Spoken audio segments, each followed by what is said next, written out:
साथीहरू, खुसी कहीँ किन्न पाइन्छ र? खुसी किन्न पाइँदैन।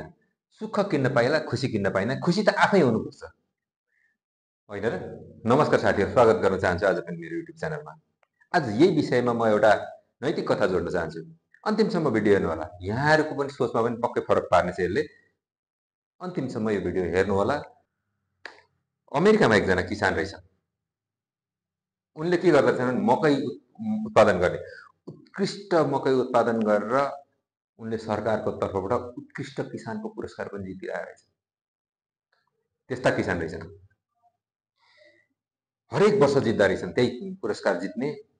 3 वर्ष 4 वर्ष 5 वर्ष कन्टिन्यू भइसक्यो। जितिसकेपछि त अब राष्ट्रिय स्तरका पत्रकारहरूको पनि आँखा पुगेर ती एकजना वरिष्ठ पत्रकारले उनको फिचर लेख्ने विचार गरेर ती किसानको घरमा पुगेछन्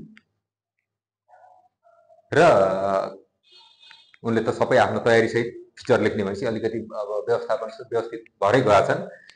त्यसो गर्दै जाँदाखेरि उनले ती पत्रकारले एउटा नयाँ कुरो पत्ता लगाएछन् कि कस्तो भने ती किसानले के गर्दा रहेछन् भने आफूले रोप्ने उत्कृष्ट गुणस्तरको बिउ चाहिँ आफ्नो जुन हुन्छ नि त्यो उनका खेतको, यहाँ उनको खेत भयो भने ती किसानको खेतको वरिपरिको सबै छरछिमेकीलाई पनि त्यो बिउ उनले सित्तैमा बाँड्दा रहेछन्। यो कुरा ती पत्रकारलाई आश्चर्य लाग्यो। हामीले पनि सोच्ने त्यस्तै नै हो नि, हामीलाई पनि आश्चर्य लाग्छ। किनभने आफूले उत्कृष्ट राखेर उत्कृष्ट गुणस्तरको बिउ राखेको, आफ्नो राम्रो चिज राखेको अरूलाई सित्तैमा बाँड्नु भनेको त त्यो त अभियसली हामीलाई पनि त्यस्तै लाग्छ। ती पत्रकारलाई पनि ती लागेछ र त्यसपछि सोधेछन्, किन तपाईँले यस्तो गर्नुहुन्छ? किनभने यदि तपाईँले उनीहरूलाई पनि उत्कृष्ट गुणस्तरको त्यसरी बिउ बाँड्नु भयो भने त अर्को वर्षको त तपाईँको प्रतिस्पर्धी उनीहरू नै हुनेछन्। किनभने तपाईँले उत्कृष्ट गुणस्तरको बिउ ल्याएर तपाईँ उत्कृष्ट किसान हुनुभएको छ। अब अर्को वर्ष तपाईँलाई त्यो पुरस्कार जित्नलाई त उनीहरू पनि प्रतिद्वन्दी हुनुभयो, किनभने तपाईँले राखेको उत्कृष्ट गुणस्तरको बिउ त उनीहरूलाई पनि दिनुभएको छ भनेछन्। अब हुन पनि हो, हामी सबैले सोच्ने त्यस्तै नै सोच्छौँ नि। सबैले त नभनौँ, अधिकांशले त्यसरी नै सोच्छौँ। तर ती किसानले के भनेछन् भने हाँसेर एन्सर दिएछन् क्या ती पत्रकारलाई। के भनेछन् भने, हेर्नुहोस् पत्रकार महोदय, तपाईँले गरेको प्रश्न त एकदमै जेन्युन हो, राम्रो प्रश्न हो। तर तपाईँलाई खेती किसानीको बारेमा थाहा छैन। सुन्नुहोस् राम्रोसँग यहाँ। कस्तो हुन्छ भने यो मेरो खेत भयो, यसको वरिपरि सबै मैले अरूले चाहिँ निम्न गुणस्तरको एकदम नराम्रो खालको बिउ वरिपरि रोप्यो भने त यो प्रविधि छ नि त, यो त के नै पराग कणहरू त्यहाँको चाहिँ हावाले पराग सेचनको क्रममा चाहिँ उडाएर वरिपरिबाट ल्याउँछ। जब त्यो वरिपरिको ल्याएर यहाँ मेरो यहाँ खेतीमा पनि त्यो आउँछ भने त मेरो मकैको गुणस्तर पनि खस्केर नराम्रो मकै हुन्छ। तब मैले के गर्छु, मैले वरिपरि उत्कृष्ट बिउ दिएँ भने तब मात्रै त्यो पराग सेचनबाट आउँदाको पराग कणहरू पनि मेरो उत्कृष्ट गुणस्तरकै आउँछ। तब मेरो मकै उत्कृष्ट हुन्छ र म सधैँभरि जित्छु। त्यसो भनेपछि ती पत्रकार त झसङ्ग भएछन् क्या। त्यसबाट झसङ्ग भएछन्। तिनलाई लागेछ क्या, ओहो वास्तवमा होइन त साथीहरू, वास्तवमा हाम्रो जीवन पनि यस्तै त हो नि, होइन र?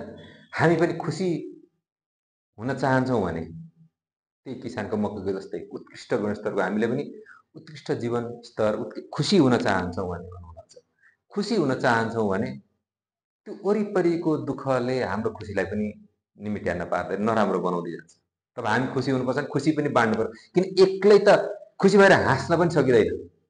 हाँस्नलाई पनि, खुसी भएर हाँस्नलाई पनि त अर्को मान्छे चाहिन्छ। मान्छे त सामाजिक प्राणी हो। अहिले पछिल्लो समय त आइसोलेटेड हुँदै गएर मान्छे एक्लै खुसी हुन खोजिरहेको हुन्छ। तर खुसी त कहाँ छ? खुसी त मान्छेले भेटेकै छ। सुखमा छ, खुसी भेटेकै छैन।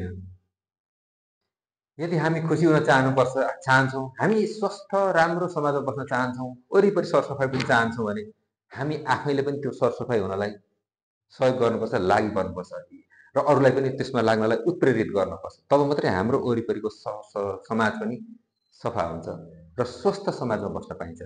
हामी एक्लैले चाहेर त केही पनि हुँदैन नि त। तब एक्लै हाँस्न सकिँदैन, एक्लै खुसी हुन सकिँदैन। खुसी हुनलाई पनि अर्को मान्छे चाहिन्छ।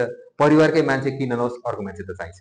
भनेपछि त्यस्तै स्वस्थ सफा विकसित समाजमा बस्नु छ भने त्यो वरिपरिको समाजलाई विकसित बनाउनलाई, सभ्य बनाउनलाई, सफा बनाउनलाई हामीले सहयोग गर्नुपर्छ, हामी लागि पर्छ। तब मात्रै हामी के हुन्छ भने साँच्चीकै सफल हुन्छौँ, साँच्चीकै सफल मानव हुन्छौँ। ती किसानले भनेको जस्तै यो प्रसङ्ग मैले जोड्दै आजको भिडियो यहीँ अन्त गर्छु। तपाईँलाई यो भिडियो कस्तो लाग्यो? लाइक गर्नुहोला, सेयर गर्नुहोला, कमेन्ट गर्न नबिर्सिनुहोला। अन्तिमसम्म मेरो भिडियो हेर्नुभएकोमा यहाँहरूलाई धन्यवाद। मेरो यो भिडियो कस्तो लाग्यो? लाइक, सेयर, कमेन्ट गर्न नबिर्सिनुहोला र मेरो च्यानल सब्सक्राइब गर्नुभएको छैन भने सब्सक्राइब गर्नुहोला। म यस्तै अझ राम्रा, अझ इन्ट्रेस्टिङ, अझ रोचक, अझ इन्स्पायरिङ, उत्प्रेरक स्टोरीहरू लिएर आउनेछु। हस्, धन्यवाद।